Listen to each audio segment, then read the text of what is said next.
మీ దృష్టికి వస్తే సంబంధిత మంత్రి గారి దృష్టికి తీసుకురండి, లేదా డైరెక్ట్ నాకు లెటర్ పంపేయండి. ఇమీడియట్గా దాని మీద యాక్షన్ తీసుకుంటాం, దాన్ని సెటిల్ చేస్తాం. వెలిసి అందరం కలిసి రాష్ట్రాన్ని ముందుకు తీసుకొని పోదాం. అందుకు మీ సహకారం ఉండాలని కోరుకుంటూ తమరింత సుదీర్ఘంగా సమయం ఇచ్చినందుకు ధన్యవాదాలు అధ్యక్ష.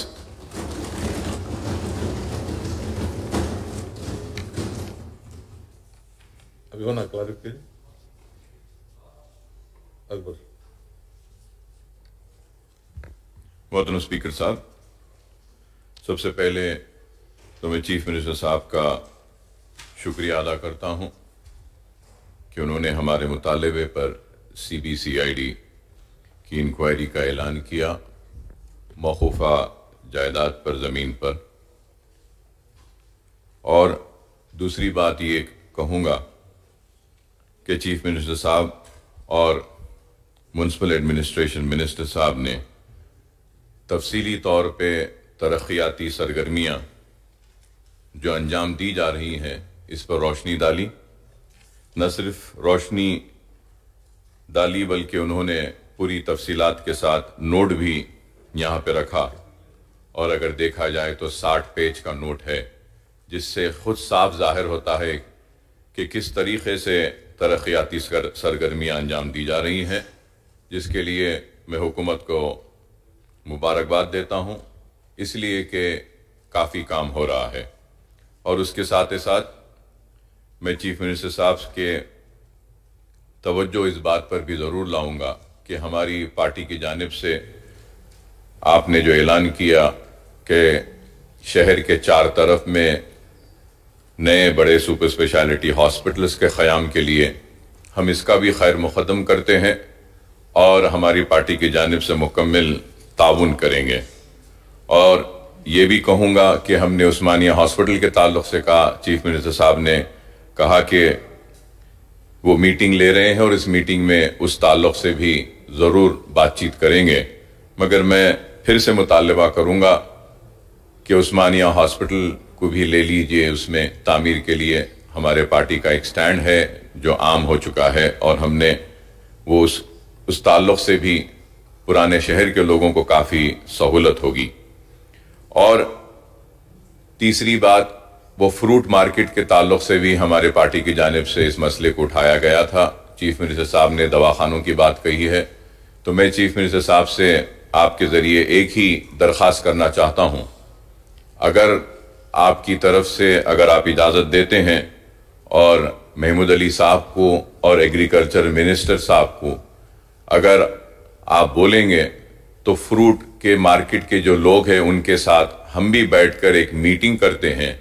और वफ़ की 2 ज़मीनें हैं, वफ़ की एक इंटरनेशनल एयरपोर्ट के पास 16 एकड़ ज़मीन है मामिटपल्ली में सर्वे नंबर 19 पर। अगर वो फ्रूट मार्केट को वहाँ पे मुंतकिल किया जाता है तो वो फ्रूट वेंडर्स वक्फ बोर्ड के किराएदार बनने के लिए भी राज़ी हैं और फ्रूट मार्केट का जो परसेंटेज होता है वो डेवलपमेंट का, वो चार्जेस जो भी है वो मार्केट ले सकते हैं। उसमें से कुछ अगर परसेंटेज वक्फ बोर्ड को भी अगर दे देते हैं तो वो मेंटेनेंस भी आप ही एग्रीकल्चर डिपार्टमेंट की जानिब से कर सकते हैं। बहरहाल उसमें कई चीजें हैं, अगर आप इजाजत देते हैं तो बैठकर एक मीटिंग कर इस मसले की एकसोई की जा सकती है। अगर आप इसके लिए मंजूरी देते हैं तो मैं समझता हूं कि 16 एकड़ वक्फ की जमीन का भी तहफ़्फ़ुज़ हो जाएगा, वक्फ बोर्ड को भी उसका किराया अच्छा आएगा और फ्रूट वेंडर्स का भी मसला हल हो जाएगा। और मैं यहां खड़े होकर जिम्मेदारी के साथ ये कहता हूं कि हम उन फ्रूट वेंडर्स को वहां से खाली कराकर दूसरी जगह ले जाने की जिम्मेदारी हमारी है, ताकि वहां पे एक अच्छा सा अच्छा हॉस्पिटल बने, बशर्ते कि उनका यह मसला हल हो जाए।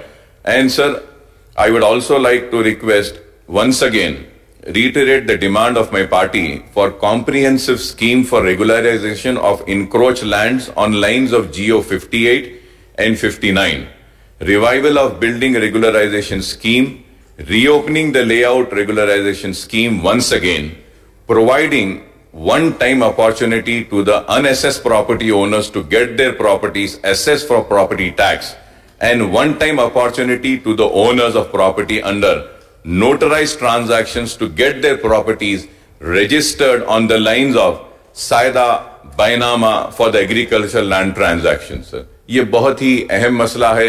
اس سے پہلے بھی ہم اٹھائے تھے. امید کرتے ہیں حکومت کی جانب سے اس پہ ہمدردانہ غور کیا جائے گا. اور یہ بھی میں ضرور کہوں گا کہ on account of the implementation of new Revenue Act and Municipal and Panchayat Raj Amendment Act and the TSB Pass Building Permission Act, thousands of people are facing difficulty for registration of property transaction under Dharani portal for obtaining building permissions under B-Pass. یہ نوٹرائز document کے مسئلے کو اگر آپ حل کرتے ہیں اور بلڈنگ ریگولرائزیشن میں جانتا ہوں کہ کورٹ میں ہے, ایک اگر اس کو پرسیو کریں گے تو ہم کو ریونیو بھی آئے گی اور کافی غریبوں کا اس میں فائدہ ہوگا. اور اس کے ساتھ ساتھ سر میں یہ بھی جاننا چاہتا ہوں کہ اسمارٹ سٹی پروجیکٹ جو گریٹر ورنگل میونسپل کارپوریشن, کریم نگر میونسپل کارپوریشن میں لیا گیا تھا, اور اس کے ساتھ ساتھ امرت پروگرام بھی 12 میونسپل کارپوریشنز اینڈ میونسپلٹیز میں لیا گیا تھا, تو اس کا سٹیٹس کیا ہے؟ اور میں یہ بھی جاننا چاہوں گا کہ سینٹرل گورنمنٹ کی طرف سے کچھ فنڈز سینکشن ہوئے ہیں انڈر دی اسکیمز اور ناٹ, کیونکہ ہر وقت بولا جاتا ہے. اور ایک اہم بات بھی یہ ضرور میں توجہ چاہتا ہوں کہ ہم نے کہا کہ چارمینار پیڈسٹرائزیشن کے لیے بریجز بنائیں گے سالار جنگ میوزیم کے پاس, تو سالار جنگ میوزیم کے پاس میں صاحب garbage transfer station of old city املی بن پہ بنایا گیا ہے, جس کے لیے ہم بار بار مطالبہ کر رہے ہیں کہ وہ جو اسٹیشن ہے املی بن کے پاس گاربیج ٹرانسفر کا, اس کو وہاں سے شفٹ کرنے کے لیے, کیونکہ اگر ہم پھر ہاکرز کو وہاں لاتے ہیں تو پھر وہ گندی بو کی وجہ سے ان کو کافی تکلیف ہوگی. اور میں اس کے ساتھ ساتھ سر یہ بھی ضرور جاننا چاہوں گا کہ یہ ریجنل رنگ روڈ کا کب آغاز ہوگا اور اس کے اوپر کب سے کام ہوگا. اور میں یہ جانتا ہوں اور یہ بھی میں کہوں گا کہ during the financial year 2021 the government has announced 50% waiver of annual property tax on residential properties due to COVID-19 floods. About 13.73 lakh property owners in GHMC benefited and the GHMC lost rupees 204 crores due to this waiver, sir. Sir, however, the government has not compensated the GHMC for the 50% tax waiver last year. On the other hand, the government has announced budgetary allocation of rupees 250 crores to Hyderabad Metro Water Supply and Sewerage for the 20,000 litre free water scheme, sir. So I through you, Honorable Speaker, sir, I request the Honorable Chief Minister صاحب کہ جس lines پہ آپ نے water sewerage کے لیے 250 کروڑ روپے دیے تھے, ویسے ہی جی ایچ ایم سی کے 50% جو ٹیکس ویو کرے ہیں وہ بھی اماؤنٹ اگر جی ایچ ایم سی کو دیتے ہیں تو بہت مدد ہوگی. اور آپ نے جو مجھے موقع دیا ہے اور چیف منسٹر صاحب نے اور منسٹر صاحب نے جو مکمل جواب دیا ہے ریاست کے ترقی کے بارے میں اور بلدیات کے بارے میں اور مکمل جو کام ہو رہا ہے, اس کے لیے میں مبارکبادی دیتا ہوں. امید کرتا ہوں کہ ہم اسی طریقے سے کام کرتے رہیں گے اور بنگارو تلنگانہ کا ہمارا خواب ضرور حقیقت میں تبدیل ہوگا اور ہمارا اسٹیٹ جو آگے بڑھ رہا ہے تیزی سے انشاءاللہ تعالی ضرور نمبر 1 اسٹیٹ ہمارے پورے ملک میں ہوگا. اس کے لیے ہماری پارٹی کا مکمل تعاون آپ کے ساتھ رہا ہے اور آگے بھی ہمارا تعاون آپ کے ساتھ رہے گا.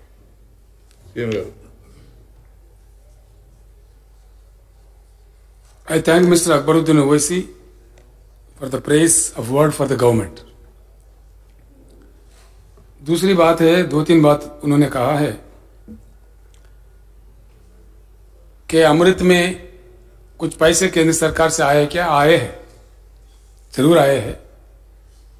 دس is a special programme taken up by the government of India. Amrit میں ہمارے کو سینکشن ہوا ہمارے ریاست کو 831 کروڑ اسمارٹ سٹیز کے لیے دیا گیا. وارنگل کے لیے 196 کروڑ دیا گیا, کریم نگر کے لیے بھی 196 کروڑ دیا گیا. اور ان چیزوں پہ کیندر اور راج سرکاروں کے فنڈز ملا کے اب تک 1753 کروڑ خرچ ہوئے ہیں. کام جاری ہے. میں میونسپل منسٹر صاحب سے بھی ریکویسٹ کرتا ہوں کہ ان کو پورے تفصیلات رائٹنگ میں بھیج دیں. اور دوسری بات یہ ہے, جو جیو 58 کا آپ نے ذکر کیا, جیسا تلنگانہ راج بنا, غریبوں کا حالت دیکھتے ہوئے जो माइग्रेट होके हमारे पास आते हैं, कहीं अजलाओं से, कहीं दूसरे दूर दूर जगह से भी, उनका बड़ा बुरा हालत था। उसको देखते हुए हमने लाया जीवो, उसको कट ऑफ डेट दिया, आप लोगों के कहने पर उसको बढ़ोतरी भी किया, फिर बढ़ाया 2-4 बार। अकबर साहब, किसी भी चीज का एक हद होता है, तो इसीलिए बार बार इसको करते जाए तो इलीगल ऑक्यूपेशंस बढ़ते जाएंगे, अच्छी बात भी नहीं है। और शहर का जो एक्सपेंशन होता है एक अनसाइंटिफिक मोड में हो जाएगा, ये भी ठीक नहीं है। मैं आपसे कहता हूं कि आप शहर के लोग, जैसे कि हमारे महमूद अली साहब है, श्रीनिवास यादव साहब है, यहाँ के एमपी साहब है, और हमारे रुकने असेंबली भी है शहर हैदराबाद से, आप लोग सभी सारे मिलकर बैठिए, एक नतीजे पे पहुंचिए कि किस हद तक इसको देना है, क्या है।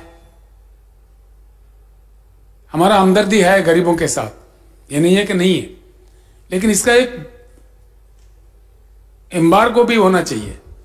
Stop it there for one time, मुकम्मल तौर पर आप चर्चा करें, इसका डिस्कशन करें और इसको एक मुकम्मल स्कीम बनाए। हमेशा ये साल भी करो, अगले साल भी करो, अगले साल इसका बेहद ये हो जाएगा। इसलिए दोनों चीज, मैं आपका दोनों चीज का जवाब दे रहा हूं। जो नोटराइजेशन है वो कब एंड हो जाएगा उसका, हमने कहा है भाई करो, इसमें क्या अड़चन है। तो एक ही बार कुछ एक तरीका इसका अपनाइए, इसमें जीएचएमसी को इन्वॉल्व कीजिए, हैदराबाद कलेक्ट्रेट को भी इन्वॉल्व कीजिए, जरूरत पड़े तो दूसरे बहुत सारे अफसरों का भी ले लीजिए। मैं चीफ सेक्रेटरी साहब को भी कह देता हूं, सभी शहर के एमएलएस, हाँ एमपीस बैठ के एक नतीजे पे आप पहुंच जाइए। और मैं आपसे ये कहूंगा, इन चीजों पे गौर करने के लिए हमने एक कैबिनेट सब कमेटी भी अपॉइंट किया है, जिसका सदारत आपके बल्दिया के मिनिस्टर साहब ही कर रहे हैं। मैं उनसे भी रिक्वेस्ट करता हूं, शहर हैदराबाद के पूरे एमएलएस को आप बुलाइए और यहाँ के कलेक्टर को, चीफ सेक्रेटरी को, सभी को बुलाइए कैबिनेट सब कमेटी के सामने बैठ के इस पे एक नतीजे पे अगर पहुंच गए जल्द से जल्द, हम इस मसाइल को हल कर सकते हैं। और तीसरी बात यह है कि आपने जो कहा, मैं बिल्कुल सहमत हूं, गड्ढे अन्नारा में बिल्कुल अस्पताल बनना चाहिए, उसे हमें कोई रोक नहीं सकता, लेकिन लोगों के साथ हम जबरदस्ती भी नहीं कर सकते।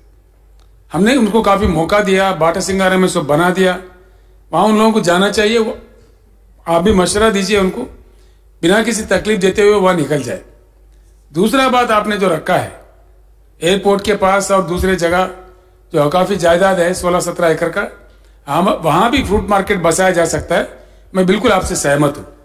मैं निरंजन रेड्डी साहब से भी रिक्वेस्ट करता हूं, महमूद अली साहब से भी रिक्वेस्ट करता हूं, आप तीनों लोग बैठिए, उनको बुलाइए, बात कीजिए। उसमें कोई शर्त वर्त नहीं होना चाहिए अकबर साहब। जब सरकार एक अच्छा काम करना चाहता है, हेल्थ इंफ्रास्ट्रक्चर बढ़ाना चाहता है, आगे के प्रॉब्लम्स को नजर में लेते हुए, तो इसमें शर्त वर्त नहीं रहना चाहिए। सिटी में जितने फ्रूट मार्केट बढ़े